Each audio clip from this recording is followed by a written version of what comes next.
नमस्कार, सुप्रभात, good morning. मैं हूं मीनू शर्मा। स्वागत करती हूं आपका personal finance bulletin money morning में, जहां आपको मिलती है आपकी जेब और जिंदगी से जुड़ी हर छोटी बड़ी खबर विस्तार से। तो चलिए बिना देर करे करते हैं इस बुलेटिन में खबरों का सिलसिला शुरू।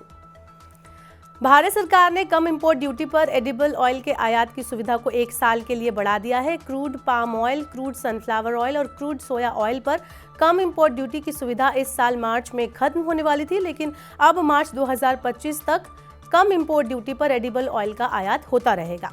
भारत वेजिटेबल ऑयल का दुनिया में सबसे बड़ा इंपोर्टर है। पिछले साल जून में रिफाइंड सोयाबीन ऑयल और सनफ्लावर ऑयल पर बेसिक इंपोर्ट ड्यूटी को 17.5% से घटाकर 12.5% किया गया था। भारत इंडोनेशिया और मलेशिया से पाम ऑयल और यूक्रेन और रूस से सनफ्लावर ऑयल का इंपोर्ट करता है। नई कार खरीदने के लिए अब आपको ज्यादा पैसे खर्च करने होंगे। मारुति सुजुकी इंडिया और वॉल्वो कार इंडिया ने अपने वाहनों की कीमत बढ़ाने की घोषणा की है। सभी वाहनों की नई कीमतें तत्काल प्रभाव से लागू हो गई हैं। मारुति ने अपने वाहनों के दाम 0.45% बढ़ाए हैं, जबकि वॉल्वो इंडिया के वाहनों की कीमत 2% बढ़ी है। वॉल्वो ने इलेक्ट्रिक वाहनों के दाम में कोई बदलाव नहीं किया है। जल्द ही अन्य ऑटो कंपनियां भी दाम बढ़ाने की घोषणा कर सकती हैं। SBI म्यूचुअल फंड ने एक नया equal weight index fund launch किया है। निवेशकों के लिए एक कम लागत वाला ओपन एंडेड फंड है जो 16 जनवरी से 29 जनवरी तक सब्सक्रिप्शन के लिए खुला रहेगा।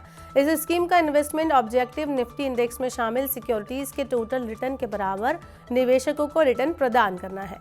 नया index fund smart beta strategy के तहत सभी स्टॉक में बराबर से निवेश करेगा। जो निवेशक निफ्टी 50 पर आधारित सभी कंपनियों से पैसिवली और कम लागत पर संतुलित डाइवर्सिफिकेशन और ब्रॉड बेस्ड ग्रोथ चाहते हैं, वे इस फंड में निवेश कर सकते हैं। कर्मचारी राज्य बीमा निगम यानी ESIC ने नवंबर में अपने साथ 15,92,000 नए सदस्यों को जोड़ा है। ESIC के आंकड़ों के मुताबिक नियमित वेतन पर रखे गए कर्मचारियों की संख्या लगातार बढ़ रही है।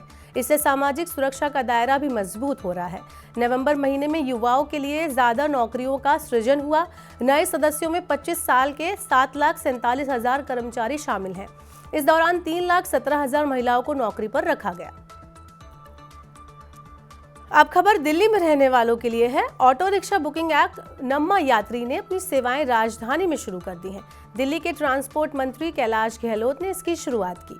नम्मा यात्री app open network for digital commerce यानी ONGC प्लेटफॉर्म पर काम करता है। ONDC कॉमर्स और इंडस्ट्री मिनिस्ट्री की एक पहल है। इसका मकसद छोटे रिटेल विक्रेताओं को डिजिटल कॉमर्स का फायदा उठाने में मदद करना है। इसके लिए एक सुविधाजनक मॉडल तैयार किया गया है।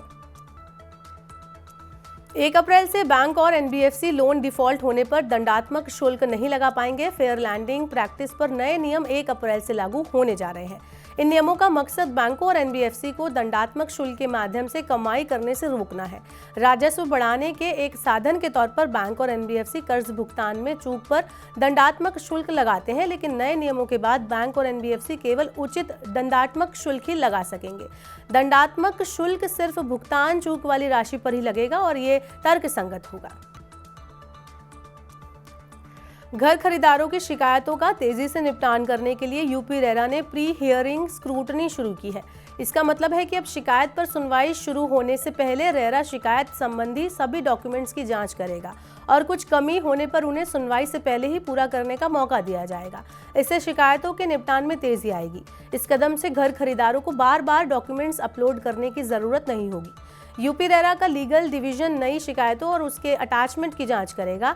इससे ये सुनिश्चित किया जा सकेगा कि शिकायतकर्ता, प्रमोटर या रिस्पोंडेंट और प्रोजेक्ट का विवरण सही है। अगर सभी डॉक्यूमेंट पूरे हैं और कमियों का निराकरण हो जाता है, तब ग्राहकों को बार बार डॉक्यूमेंट अपलोड करने से छुटकारा मिल जाएगा। NHAI ने 3 नेशनल हाईवे पर साइकिल, 2 व्हीलर और 3 व्हीलर को प्रतिबंधित कर दिया है। NHAI ने नेशनल हाईवे 48 के दिल्ली गुरुग्राम सेक्शन, नरेला, मुंडका, नजफगढ़, द्वारका को जोड़ने वाला नेशनल हाईवे 344M और नेशनल हाईवे 248BB पर साइकिल, 2 व्हीलर, 3 व्हीलर और धीमी रफ्तार से चलने वाले वाहनों पर प्रतिबंध लगा दिया है। NHAI ने तेज रफ्तार वाले वाहनों से धीमी रफ्तार वाले वाहनों की सुरक्षा के लिए ये कदम उठाया है। NHAI ने इन हाईवे को हाई स्पीड कॉरिडोर के रूप में विकसित किया है। इन हाईवे पर वाहनों के लिए अधिकतम गति सीमा निर्धारित की गई है। धीमी रफ्तार वाले वाहनों से नेशनल हाईवे का उद्देश्य पूरा नहीं हो पा रहा था, इसलिए इन पर रोक लगा दी गई है। पिछले 9 साल में देश में करीब 25 करोड़ लोग हेल्थ, एजुकेशन और जीवन स्तर के मामले में बहुआयामी गरीबी से बाहर निकल आए हैं। नीति आयोग की रिपोर्ट के मुताबिक गरीबी में सबसे ज्यादा कमी उत्तर प्रदेश, बिहार और मध्य प्रदेश में आई है। बहुआयामी गरीबी को स्वास्थ्य, शिक्षा और जीवन स्तर में सुधार के जरिए मापा जाता है। देश में बहुआयामी गरीबी 2013-14 में 29.17% थी, जो 2022-23 में घटकर 11.28% रह गई। सरकार का लक्ष्य बहुआयामी गरीबी को 1% से नीचे लाना है। सड़क सुरक्षा को मजबूत बनाना सरकार की पहली प्राथमिकता है। सरकार ने 2030 तक सड़क दुर्घटना में मृत्यु का आंकड़ा आधा करने का लक्ष्य रखा है। एक रिपोर्ट के मुताबिक 2022 में 4.6 लाख सड़क दुर्घटनाएं हुई। इनमें 1.68 लाख लोगों की मौत हुई और 4 लाख लोग गंभीर रूप से घायल हुए। 2022 में सड़क दुर्घटनाओं की संख्या में 12% और दुर्घटना से होने वाली मौतों में 10% की वृद्धि हुई। इससे जीडीपी को 3.14% का नुकसान हुआ। नागरिकों के बीच अच्छे यातायात व्यवहार के लिए पुरस्कार व्यवस्था करने पर हो रहा है विचार। लाल सागर में पैदा हुए संकट से माल ढुलाई की लागत काफी ज्यादा बढ़ गई है। इस वजह से भारतीय निर्यातक अपनी खेप रोक रहे हैं। सरकार ने निर्यातकों को राहत देने के लिए ईसीजीसी को निर्यात कर्ज पर ब्याज दर नहीं बढ़ाने को कहा है। सार्वजनिक क्षेत्र की ईसीजीसी निर्यात को बढ़ावा देने वाला संगठन है। ये भारतीय निर्यात को कर्ज, बीमा कवर प्रदान करके उसकी प्रतिस्पर्धा को बढ़ाता है।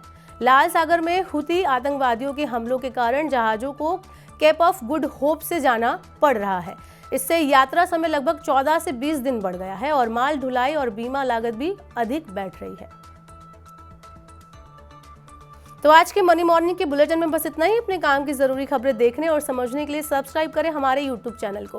वहीं पर्सनल फाइनेंस से जुड़ी खबरों को आप पढ़ना चाहते हैं, समझना चाहते हैं तो हमारी वेबसाइट www.money9.com पर विजिट करें। यहाँ पर 7 अलग अलग भाषाओं में आपको पढ़ने और समझने को मिलेंगी पर्सनल फाइनेंस से जुड़ी तमाम बड़ी खबरें। वही खास कार्यक्रम आप देखना चाहते हैं तो मनी 9 के ऐप को जरूर डाउनलोड कर लें। फिलहाल के लिए इस बुलेटिन में इतना ही। बने रहिए मनी 9 के साथ। नमस्कार।